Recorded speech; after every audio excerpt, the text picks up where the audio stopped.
Okay, so for this morning's lecture, we're going to be looking at methods for assessing environmental flows for rivers. I've introduced these to some extent in previous lectures, but I'm going to talk in a little bit more detail about the different types of methods and what are the advantages and disadvantages of each, because they can all be used in different circumstances and some are more suitable for some circumstances than others. Okay, but there are now over 200 different methods for assessing environmental flows for rivers, so there's no shortage of methods, and some of them are fairly quick to do and quite simple, and to some extent lower confidence than the more detailed, very data-intensive ones. So we'll go through them in this lecture.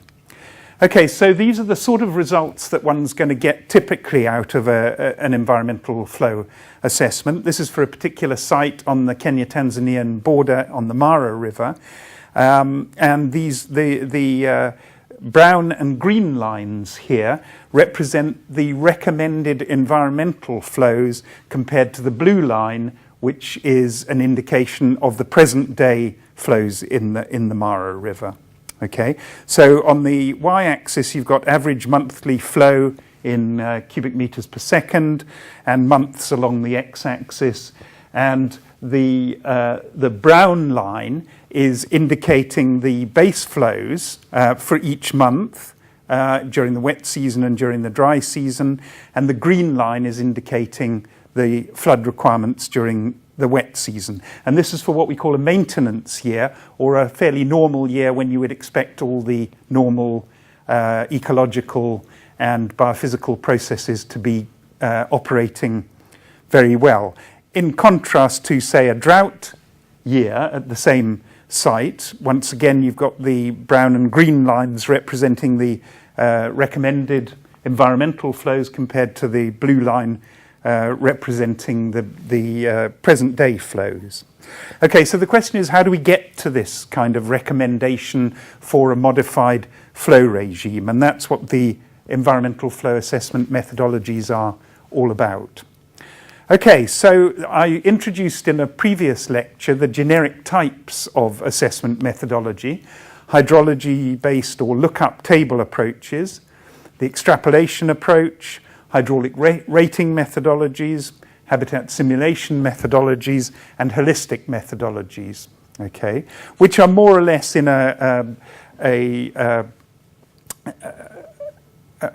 from the more simple to the more detailed and more data-intensive methods. And I'm going to talk about each of them in terms of what they can be used for and what their level of confidence and what the requirements are for them.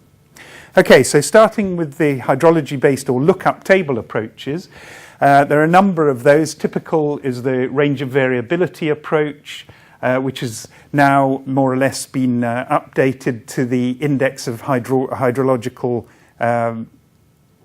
sorry, I have to start that one again. So I'm going to...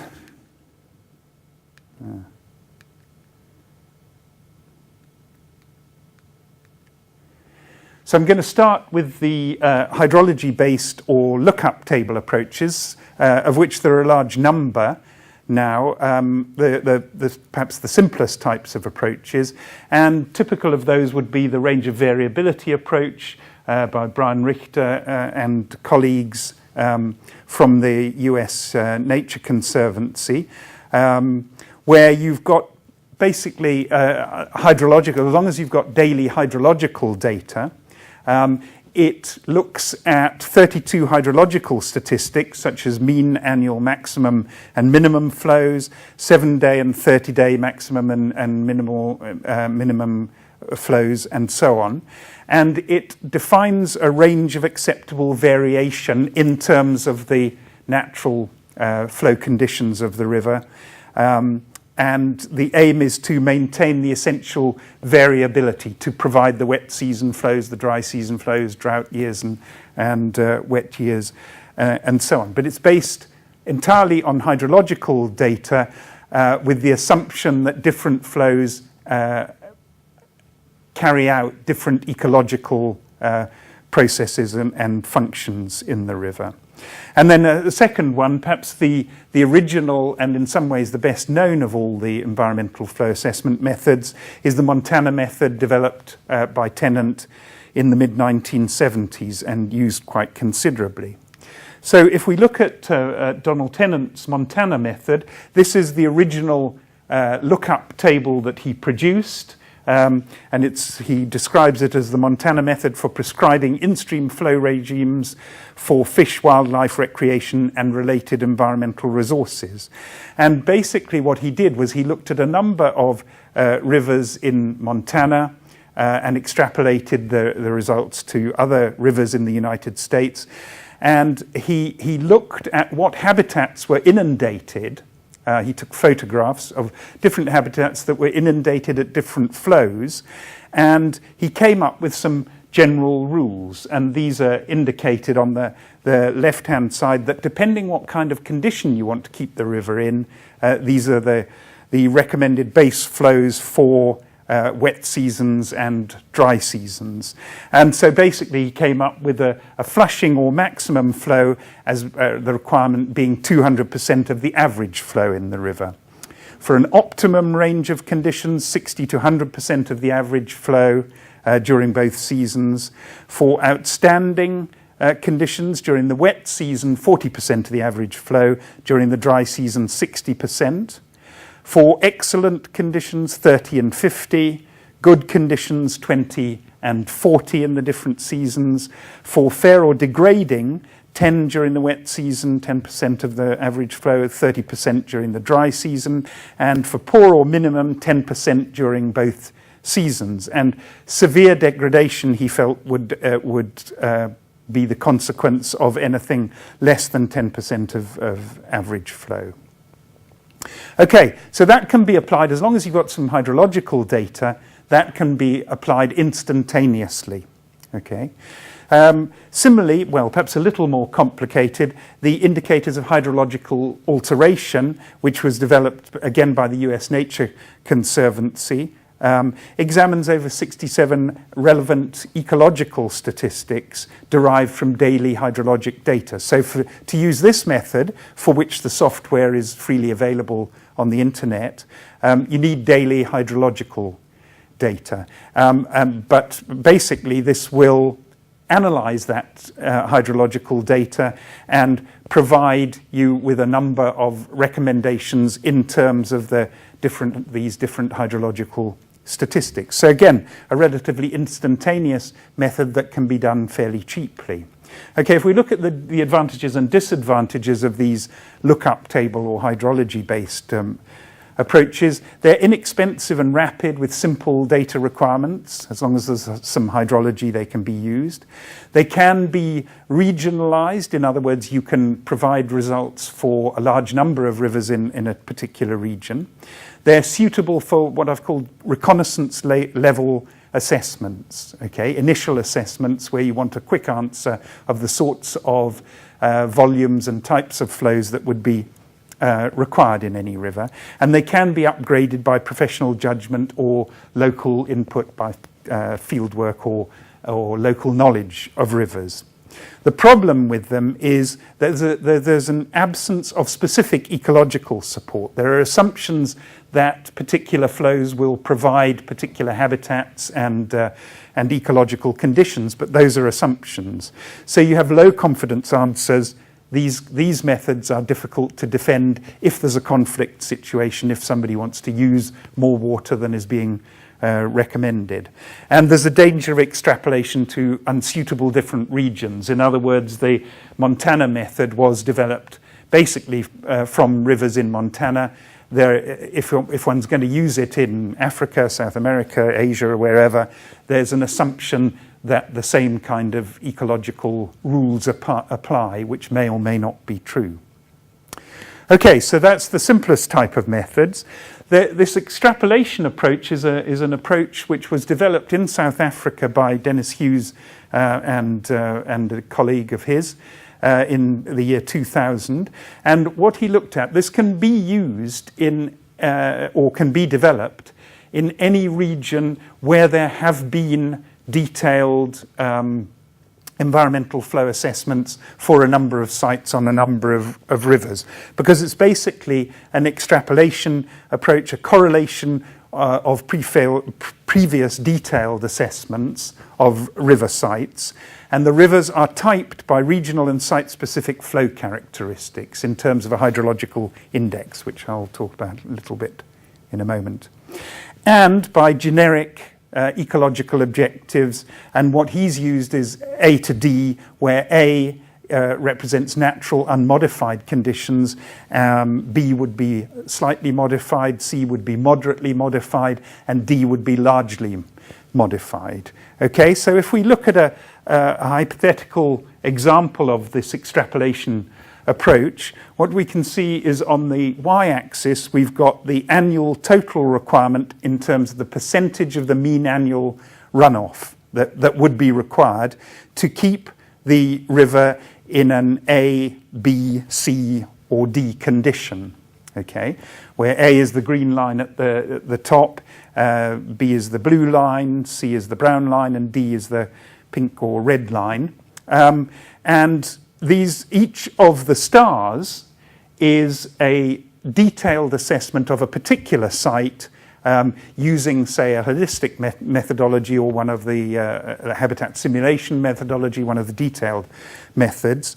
And on the x-axis, we have a hydrological index, which basically describes the flashiness or unpredictability and variability of the flow regime. So a low hydrological index would indicate a river which is probably largely groundwater fed with fairly predictable and fairly non-variable flows, whereas once you're getting up to 15, 20, 25 on the hydrological index, you're looking at very flashy rivers, possibly seasonal rivers which wouldn't flow during the dry season, with flashy flood regimes and a lot of variability.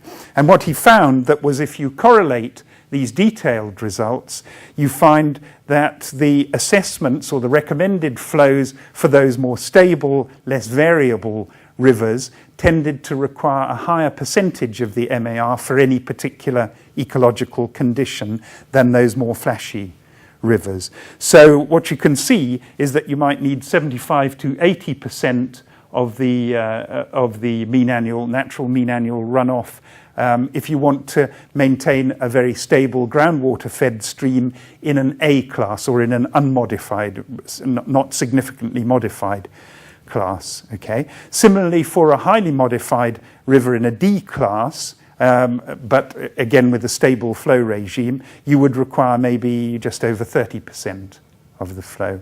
But if you're getting down to very flashy, unpredictable flow regimes, then you might require less than 30% to maintain such a river in an A class, and down to 5 to 10% of the flow to maintain it in a D or highly modified class.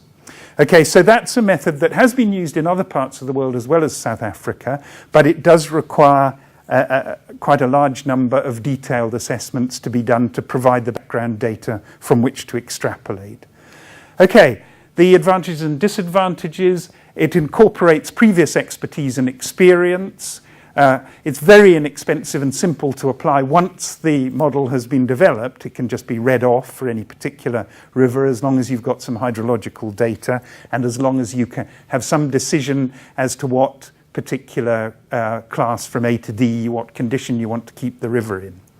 Very inexpensive and simple, suitable for assessments, again at the reconnaissance level, to provide a first estimate. But it requires extensive previous detailed assessments to develop the model in the first place. It does make assumptions about ecological homogeneity, that if you have a river in a particular region with a similar flow regime to another one, that it'll require similar flows to keep it in a particular condition. So it provides low to medium confidence answers. Again, it's difficult to defend if there's a conflict situation. You haven't got specific reasons or motivations for the flow recommendations. Okay, the hydraulic rating methodologies, which really aren't perhaps used on their own so much nowadays. There's an extensive review by Gippertl and Stewardson in the 1990s, and they're basically assessments based on a rated river cross-section per zone of the river, and with measures of changing hydraulics, such as depth, velocity, and wetted perimeter, as discharges change. So typically you would have this kind of surveyed cross-section at some part of the river of interest, and then a hydraulic model which would relate discharges to depths, velocities, and cross-sections and wetted perimeters and so on, from which you can decide what habitats should be inundated to provide the conditions that are required. The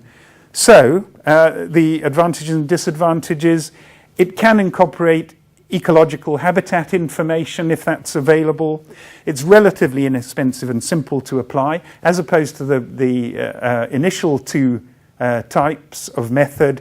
It does require some field work. Obviously, it requires a surveyed cross-section.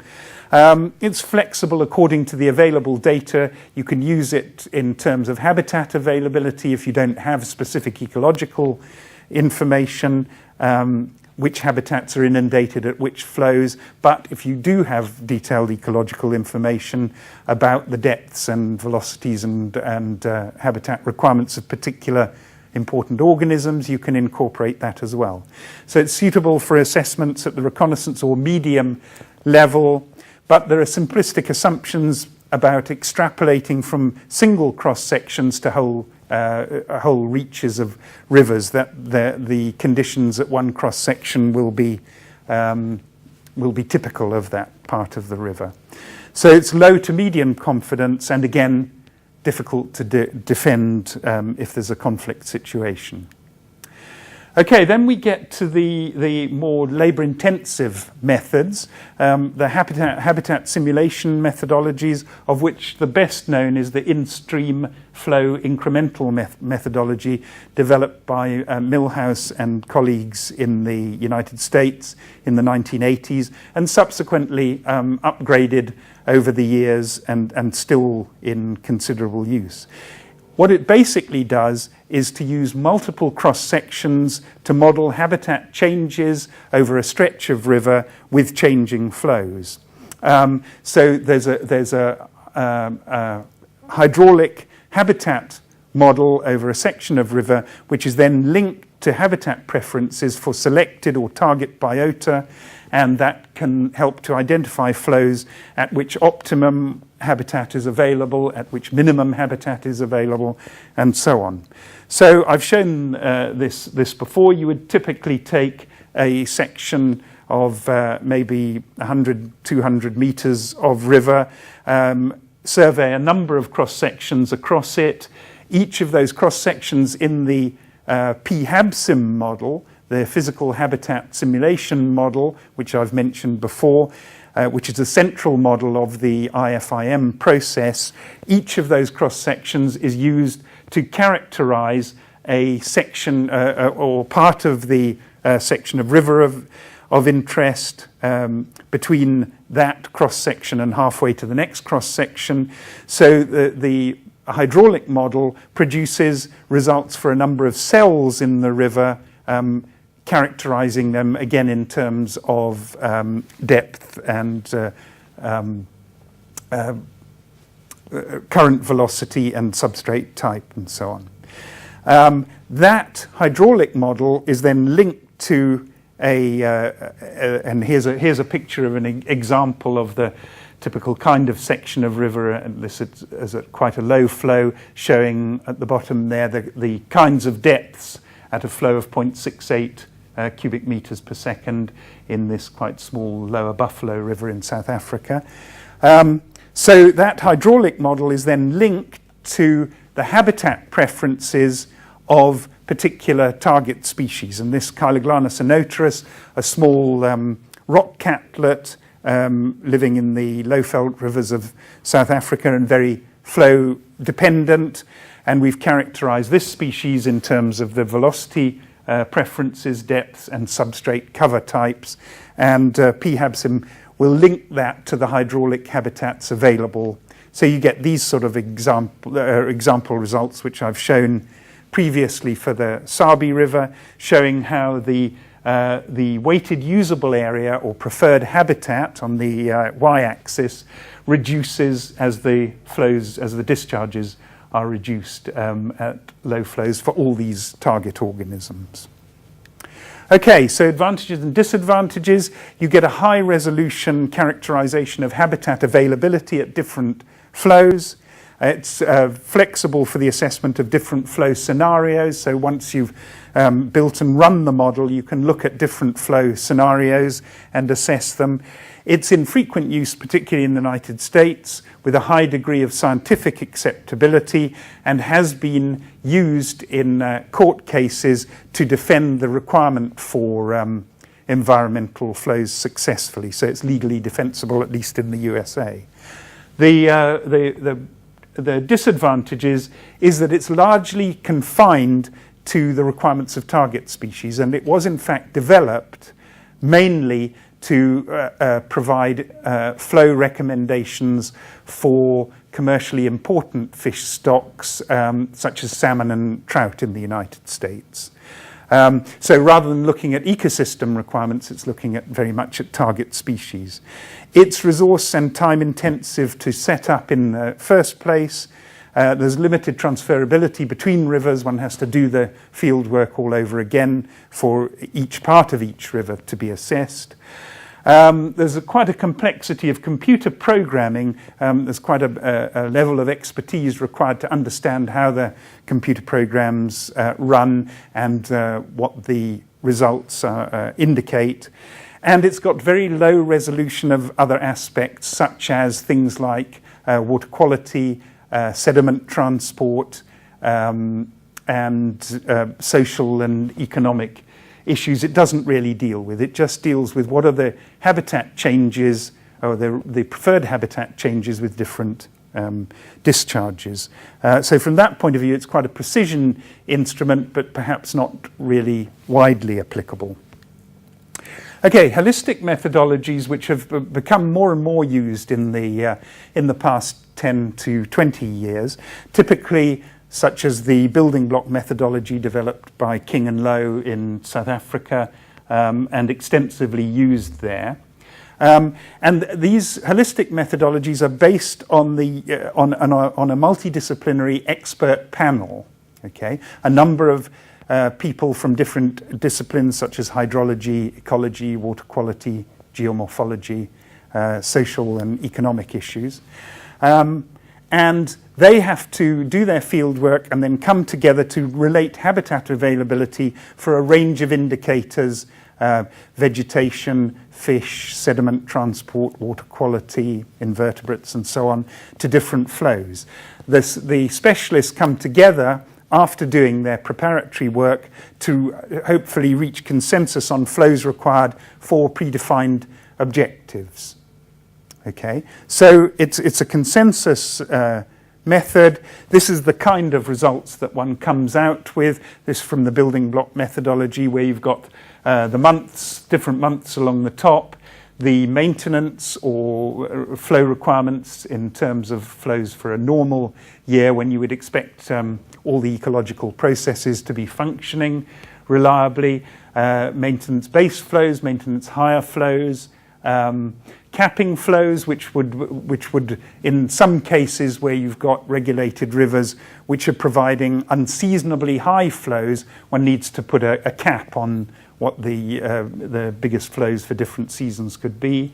And then for drought conditions, what are the lowest flows, lowest base flows, and lowest higher flows or floods that one would require for simply during drought conditions to maintain some sort of survival conditions. And then the results are expressed as the volume requirement for base flows, higher flows, and total flows, and then again expressed as a percentage of the virgin or natural flow and the present day flow for different predefined objectives. Okay, so the holistic methods, the main advantage is that they're looking at ecosystem requirements rather than limited species requirements in comparison to the habitat simulation methodologies. They have a multidisciplinary consideration of riverine processes, which is very powerful in terms of their defensibility, because it's not, one's not relying on simply one model or one expert. One has a whole group of specialists from different disciplines who are hopefully coming together with a consensus recommendation of what the flows should be. So that's quite powerful in terms of defending the recommendations.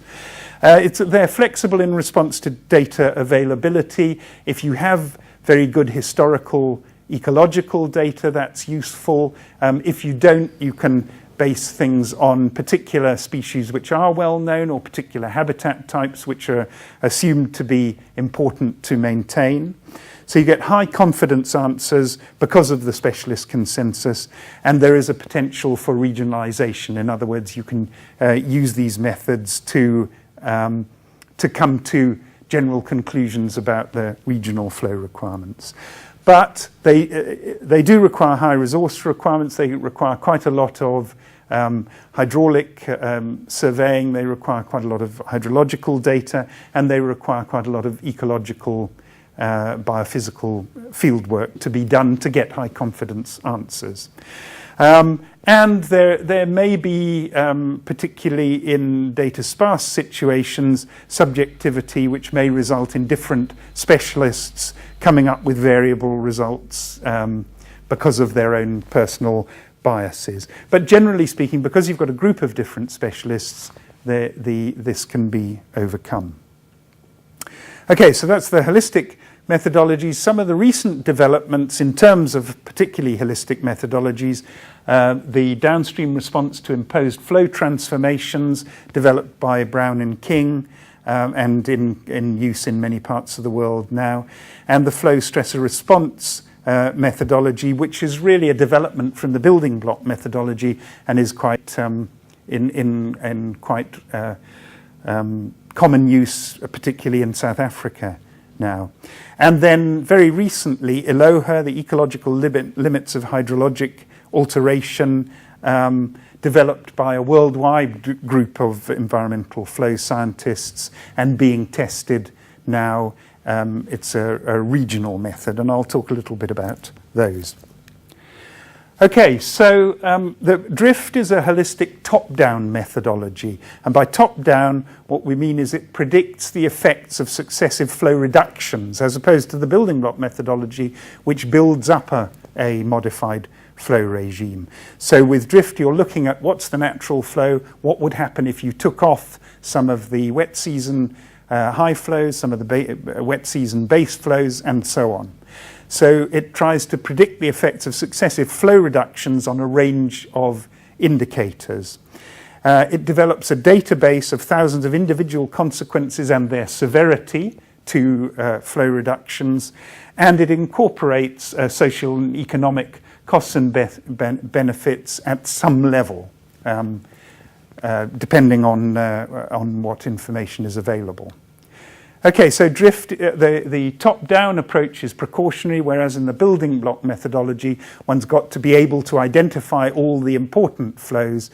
With drift, you're reducing particular flows, so by default, other flows are left in. The database facility allows the assessment of a wide range of different flow scenarios. So once you've collected the data and built the database, it can look at all sorts of different scenarios. It provides an audit trail to see how decisions have been arrived at, what were the particular ecological or biophysical consequences of particular flow reductions and how severe were they. It can be used with a wide range of data availability, and again, there's a potential for regionalization. Again, like as with most holistic methods, it's initially resource intensive to collect and analyze the initial data. The database lists individual impacts, but lacks an integration facility. So it looks at the cumulative effect of individual impacts, but can't really put those together in a totally integrated ecosystem approach. And the top-down approach may be less defensible. So in other words, for the building block methodology, you have specific motivations for every flow recommendation, whereas for the drift approach, you're really looking at the consequences of reducing flows rather than what those particular flows are actually doing. Okay, so the flow stress response is based on a standardized index of increasing stress as flows reduce. The responses are characterized as the changing abundance of particular indicator organisms, the increasing risk to critical life stages such as breeding and juvenile stages, and finally the extinction of particular species. Those stress levels are related to site-specific flows, and the hydrologist then provides a stress time series, duration curves and spell analyses for any flow scenario. And the specialists then have to assess the severity of the consequences of each scenario in terms of the required or allowable stress for any particular group of organisms. Okay, the advantages and disadvantages. It integrates the ecological risks of flow reductions. It addresses not just the instantaneous effect, but the magnitude, frequency, and duration of different effects of flow reductions. It allows for gradual changes, not assumed threshold changes. It, like drift, it has a one-time capture of knowledge, which can then be applied to all predicted flow scenarios. It encourages consistent application of expert judgment, so it gets rid of some of the subjectivity. There's a consistent approach to the assessment. It provides an audit trail, as does drift, for decisions, can be used with a wide variety of data availability. Obviously, the confidence is increased with greater data availability, and it has a potential for regionalization. Again, as with all holistic methods, it's initially resource intensive, and at the moment it only deals with low flows, so that the flood requirements have to be dealt with in different ways. Okay, ALOHA is a regional or global scale. It's designed for regional or global scale assessments of environmental flows. It provides hydrologic models for undeveloped and developed rivers on a regional basis. It has a classification system, or is developing a classification system to delineate types of rivers or parts of rivers that can be treated as similar for environmental water allocation, environmental flows. And there's a move now to develop flow ecology response curves which can be applied at a regional level. So this is still in the test phase, but it's hopefully going to be a way that instead of having to do a separate assessment for each part of each river, it can provide regional level assessments in the future, and is being tested in a number of parts of the world. Okay. Then I just want to finish with just an example of the use of multiple levels of assessment for different situations. In terms of the South African policy, there are increasing levels of detail and confidence using increasing resources for different methods. And then I'll finish with an alternative approach, which hasn't been done, but could be effective, which is mixing different methods to get the maximum advantages. So the South African policy goes from the desktop model, the Dennis Hughes model, to provide low confidence but very quick estimates, and it's now been used to assess requirements for all the rivers in South Africa at that sort of reconnaissance level. That provides an initial assessment. If there's any disagreement, if there's any conflict, you don't try to defend that level. You then go to the more complex methods. And the next method would be a rapid method where, as well as using the desktop output, you use limited verification, perhaps some field work or some use of historical data, provides low to medium confidence, may take a few weeks to produce an answer depending on the size of the river and what's being done. The next level up would be the intermediate methodology, which is a scaled down holistic, uses scaled down holistic methods, limited hydraulic modeling. It provides medium confidence and is specifically designed to provide recommendations within 2 months, because under the South African water legislation, anybody applying for a water use license must be given an answer within 2 months. So that's what the intermediate system was designed for. And then in terms of very important rivers or high conflict situations, the comprehensive, the full holistic method, either drift, flow stressor response, building block methodology or whatever, with high confidence, may take a number of months to a number of years even, depending again on the size and importance of the river being assessed, but that would be the most detailed method providing the highest confidence answers. Okay, so if we look at mixing and matching some of the methods I've been talking about, we could use the ecological reserve procedures required in the South African comprehensive methodology, where you define reference or usually natural conditions, you define the present ecological state to see how much the river has changed, and you then assess the ecological importance and sensitivity, from which you come up with classification and objectives. What kind of condition do you want to keep the river in? How natural do you want to keep it? How much can it be used? Okay, once you've got the objectives, you then use the drift framework and particularly the drift database to capture one time the available information about the river and to analyze that. Use the flow stressor response to consistently assess the risks to different life stages, to the abundance, to the extinction of desired species, and you use the PHABSIM model from the IFIM habitat simulation methodology to populate that flow stressor response, to look at how habitats decrease with decreasing flows. And this would use the main strengths from the main methodologies available and perhaps give the highest confidence results, but would require a lot of work and a lot of time and resources to provide that kind of answer. Okay, so a few conclusions.